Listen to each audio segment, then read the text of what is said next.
Bugun men siz bilan juda muhim mavzuni gaplashaman. To'lovlar reallikda qanchaga oshadi? Bu masala faqat bitta o'ylagan. Faqat pensionerga yoki faqat tadbirkorga tegishli emas. Bu hammamizga tegishli. Chunki elektr, gaz, suv isitish, internet, kredit, ijara, maktab yoki bog'cha xarajatlari, oziq-ovqat va yo'l haqi oshsa, oxirida bularning hammasi o'ylayib budjetga borib uriladi. Eng katta muammo shundaki, odamlar ko'pincha tarif 20% oshdi degan gapni eshitadi. Lekin o'z cho'ntagidan real qancha ko'proq pul chiqishini hisoblamaydi.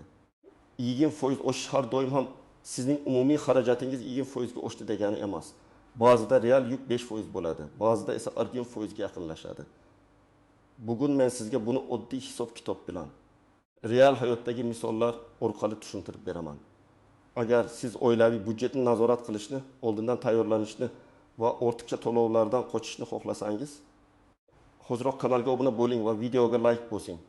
Chunki bu ma'lumotni qancha ko'p odam tushunsa, shuncha ko'p oila o'z pulini to'g'ri boshqaradi. Avval vaziyat qanday edi? Odatda ko'pchilik oilalar to'lovlar oyma-oy deyarli bir xil bo'lib keladi.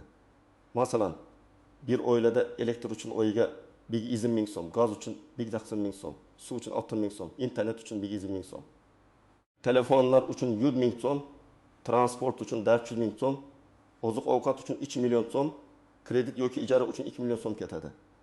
Oila asta-sekin shu raqamlarga ko'nikib qoladi. Maosh keladi, xarajatlar qilinadi. Oyning oxirida ozgina pul qolsa yaxshi, qolmasa keyingi oygacha qarz yoki karta orqali yashaydi. Endi nima o'zgardi? O'zgarish bir vaqtning o'zida bir nechta yo'nalishda bo'lsa, odam buni alohida sezmaydi. Lekin umumiy natijada katta bosim paydo bo'ladi. Masalan, elektr tarifi oshdi, gaz ham oshdi, suv ham qimmatladi, yo'l haqi oshdi. Oziq-ovqatdagi ba'zi mahsulotlar 15% ga qimmatlashdi. Har birining o'zi alohida qaralganda mayli, uncha katta emas degandek ko'rinadi. Lekin ularning hammasini bir daftar varag'iga yozib chiqsak, oyiga 500 ming, 800 ming, hatto 1 million so'm qo'shimcha xarajat paydo bo'lishi mumkin. Men ekspert sifatida doim aytadigan birinchi qo'yda bor, foizga emas, summaga qarang. Chunki foiz sizga yangilikning qanchalik chiroyli yoki qo'rqinchli ko'rinishini beradi, lekin real hayotingizni summa belgilaydi. Agar 70 ming so'mlik to'lov 7% ga oshsa, u 75 ming so'm bo'ladi. Farq 25 ming so'm. Lekin 2 million so'mlik ijara 15% ga oshsa, u 2 million 300 ming so'm bo'ladi. Farq 300 ming so'm. Ko'rib turibsiz, foiz kichik, lekin cho'ntakdan chiqadigan summa katta. Endi eng muhim joyga o'tamiz. To'lovlar reallikda qanchaga oshishini qanday hisoblaymiz? Men sizga oddiy formula beraman. Eski to'lovni oling, yangi tarif yoki yangi narx bo'yicha hisoblang, farqini toping. Keyin bu farqni oilaning umumiy daromadiga nisbatan solishtiring. Shunda siz haqiqiy yukni ko'rasiz. Birinchi misol, 2 kishilik yosh oila. Er-xotin ishlaydi. Umumiy daromad oyiga 7 million so'm. Ular ijarada yashaydi. Oldingi xarajatlar shunday bo'lgan. Ijara 2 million so'm, kommunal to'lovlar 400 ming so'm, internet va aloqa 200 ming so'm, oziq-ovqat 2 million 200 ming so'm, transport 600 ming so'm, boshqa xarajatlar 800 ming so'm. Jami 6 million 220 ming so'm. Demak, oy oxirida taxminan 780 ming so'm bo'lgan. Endi ijara 2 milliondan 2 million 300 mingga oshdi, kommunal to'lovlar 400 mingdan 220 mingga chiqdi. Oziq-ovqat 2 million 200 mingdan 2 million 200 mingga ko'tarildi. Transport 300 mingdan 720 ming bo'ldi. Qolgan xarajatlar o'sha 800 ming. Endi jami qancha bo'ladi? 2 million 300 ming qo'shamiz 200 ming. Qo'shamiz 200 ming. Qo'shamiz 2 million 500 ming. Qo'shamiz 700 ming. Qo'shamiz 800 ming. Jami 7 million 60 ming so'm. Daromad esa 7 million. Demak, oldin 760 ming so'm ortib qolayotgan oila endi oyiga 6 ming so'm minusga kiryapti. Mana real oshishning og'irligi. Narxlar o'rtacha 15% oshgandek tuyuladi. Lekin oilaning bo'sh pulini butunlay yeb qo'ydi. Ikkinchi misol, 3 farzandli oila. Daromad oyiga 10 million so'm. Uy o'ziniki, ijara yo'q. Lekin bolalar maktabga boradi, to'garaklar bor, kommunal xarajat ko'proq. Oldin elektr maqpayqin ming, gaz 2 ming, suv payqin ming. Chiqindi va boshqa mayda to'lovlar 7 ming. Internet 3 ming. Telefonlar 1000 ming. Oziq-ovqat 4 million. Maktab va to'garak xarajatlari million. Transport 900 ming. Kiyim-kechak va dorilar o'rtacha 1 million bo'lgan. Jami 7 milyon 750 ming. Bu oilada 2 milyon 230 ming so'm atrofida zaxira qolgan. Endi kommunal to'lovlar va kundalik xarajatlar oshganini tasavvur qilamiz. Elektr 1,5 mingdan 2,5 mingga, gaz 2,5 mingdan 3,5 mingga, suv 1,5 mingdan 5 mingga, boshqa to'lovlar 7 mingdan 9 mingga chiqdi. Oziq-ovqat 1 milliondan 1 milyon 600 mingga oshdi. Transport 910 mingdan 1 milyon 100 ming bo'ldi. Maktab va to'garaklar 1 milliondan 1 milyon 100 ming bo'ldi. Qolganlari ham 1 milliondan 1 milyon 10 mingga chiqdi. Yangi jami qancha? 2 ming, 3 ming, 5 ming, 9 ming, 3 ming, 6 ming, 1 milyon 600 ming, 1 milyon 200 ming, 1 milyon 100 ming, 1 milyon 5 ming. Jami 9 milyon 40 ming so'm. Demak, bu oilaning xarajati 1 milyon 370 ming so'mga oshdi. Ular hali ham minusga kirmadi. Lekin zaxira 2 milyon 230 mingdan 806 mingga tushdi. Bu juda muhim signal. Chunki kutilmagan kasallik, mashina ta'miri, to'y, mehmon, safar yoki texnika buzilishi bo'lsa, bu zaxira yetmay qoladi. 3-misol, pensioner ota-ona, daromad. Deylik 2 nafar pensionerda o'yiga jami 3 milyon so'm. Ular ko'p yemasligi, kamroq yurishi mumkin. Lekin dori-darmon va kommunal to'lovlar ularga og'ir tushadi. Oldin kommunal to'lovlar jami 300 ming, oziq-ovqat 1 milyon 500 ming, dori-darmon 500 ming, aloqa va boshqa xarajatlar 300 ming bo'lgan. Jami 1 milyon 320 ming. Oy oxirida 220 ming qolgan. Endi kommunal 220 mingdan biraz katta mingga, oziq-ovqat 1 milyon 300 mingdan 1 milyon 720 mingga, dori-darmon 300 mingdan 320 mingga oshsa, aloqa va boshqa xarajatlar 320 ming bo'lsa, jami 3 milyon 200 ming chiqadi. Daromad 3 milyon. Demak, pensionerlar oyiga 200 ming so'm minusga kiradi. Bu raqam kimgadir kichik tuyulishi mumkin. Lekin pensioner uchun bu juda katta farq. Chunki ular odatda qo'shimcha daromad topishga qiynaladi. 4-misol kichik tadbirkor. Masalan, kichik do'kon egasi, u mahsulot sotadi, lekin elektr, ijara, transport, ishchi haqi va soliq xarajatlari bor. Oldin do'konning oylik tushumi 90 milyon, mahsulot tannarxi 65 milyon, ijara 5 milyon, elektr 700 ming, ishchi haqi 4 milyon, boshqa xarajatlar 2 milyon bo'lgan. Sof foyda taxminan 3 milyon 300 ming so'm. Endi mahsulot tannarxi 5 milyondan 8 milyonga chiqdi. Ijara 5 milyondan 3 milyon 300 mingga, elektr 700 mingdan 1 milyonga. Transport va boshqa xarajatlar 2 milyondan 2 milyon 700 mingga oshdi. Tushum o'sha 8 milyon bo'lsa, xarajatlar jami 8 milyon 200 mingga chiqib ketadi. Demak, tadbirkor foyda qilmayapti. Aksincha zarar ko'ryapti. Shunda ku nima qiladi? Narxini oshiradi. Narx oshsa, xaridor norozi bo'ladi. Xaridor kamaysa, tushum kamayadi. Mana to'lovlar va xarajatlar oshishi zanjiri ta'sir qiladi. Kim ko'proq xavotir olishi kerak? Birinchi navbatda daromadi o'zgarmagan, lekin xarajatlari tez o'sayotgan oilalar. Ikkinchidan, ijara to'laydiganlar, chunki ijara ko'pincha eng katta xarajat bo'ladi. Uchinchidan, kredit to'layotganlar. Agar sizda oyiga 3 milyon so'm kredit bo'lsa va boshqa xarajatlar 1 millionga oshsa, siz kreditni kechiktirish xavfiga tushasiz. 4-dan, pensionerlar, ko'p bolali oilalar, mavsumiy daromad oladiganlar, ya'ni daromadi har oy bir xil bo'lmaganlar. Kim unchalik qo'rqmasligi mumkin? Agar sizning daromadingiz xarajatlardan ancha yuqori bo'lsa, masalan, oyiga 20 million topib, 12 million sarflasangiz, o'shish sizga seziladi, lekin halokatli bo'lmaydi. Agar sizda qarz yo'q, ijara yo'q, favqulodda jamg'arma bor bo'lsa, bosim kamroq bo'ladi. Lekin bu umuman e'tibor bermasa bo'ladi degani emas. Chunki kichik o'shishlar yigilib katta natija beradi. Endi istisnolar, yashirin tuzoqlar va ko'pchilik e'tibor bermaydigan nuqtalarni tushuntiraman. Birinchi tuzoq, limit va me'yorlar. Ba'zi to'lovlarda ma'lum miqdorgacha bir tarif, undan oshsa boshqa tarif bo'lishi mumkin.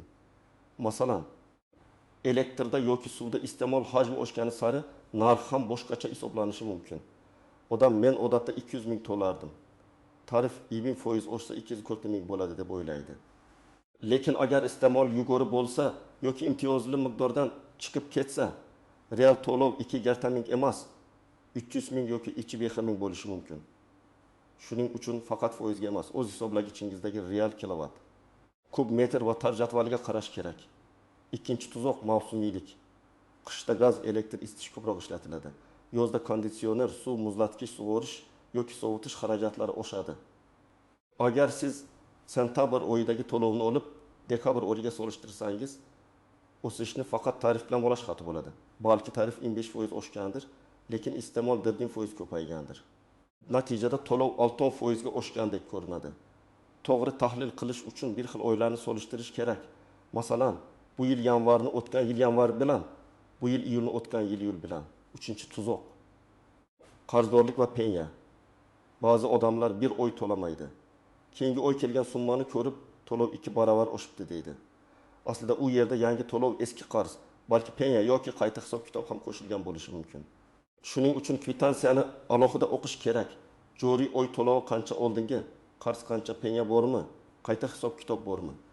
Agar buni ajratmasangiz, real o'sishni noto'g'ri baholaysiz. 4-tuzoq, avtomatik to'lovlar. Telefon, internet obuna xizmatlari, onlayn platformalar, ilovalar, bank kartasidan avtomatik yechib olinadigan xizmatlar bor. Ular alohida 20 ming, 35 ming, 50 ming so'm bo'lishi mumkin. Lekin 5-6 ta obuna yigilsa, oyga 2-300 ming so'm chiqib ketadi. Tarif oshishidan tashqari, siz foydalanmayotgan xizmatlar ham budjetni yeyishi mumkin. Men ko'p oilalarda shuni ko'rganman. Odam kommunal to'lovni tejashga harakat qiladi. Lekin ishlatilmayotgan 3 ta obuna uchun har oy pul to'laydi. 5-nuqta oylik daromad emas, real qoladigan pul muhim. Masalan, 2 odam ham 8 million so'm maosh oladi. Birinchisida ijara yo'q, kredit yo'q, oilasi kichik. Ikkinchisida ijara 2 million, kredit 2 million, 2 farzand bor. Ikkalasi bir xil maosh olsa ham, to'lovlar oshishi ikkinchi odamga ancha og'ir tushadi. Shuning uchun mening maoshim falon deyish yetarli emas. Majburiy xarajatlardan keyin qo'limda qancha qoladi degan savolni berish kerak. 6-nuqta, narx oshishi har doim darhol ko'rinmaydi. Ba'zi korxonalar eski zaxiradagi mahsulotni sotib bo'lguncha narxni ushlab turadi. Keyin birdaniga oshiradi. Ba'zi xizmatlar bir oy oldindan to'langan bo'ladi. Yangi narx keyingi oy seziladi. Shuning uchun bugun to'lov hali oshmagandek tuyulsa ham 1-2 oy ichida real ta'sir chiqishi mumkin. 7-nuqta, imtiyozlar. Ayrim toifadagi fuqarolarda subsidiya, kompensatsiya, ijtimoiy yordam, kam ta'minlangan oilalar uchun qo'llab-quvvatlash bo'lishi mumkin. Lekin ko'p odamlar hujjat yig'ishdan erinadi yoki baribir bermaydi deb o'ylaydi. Natijada o'ziga tegishli yordamdan foydalanmaydi.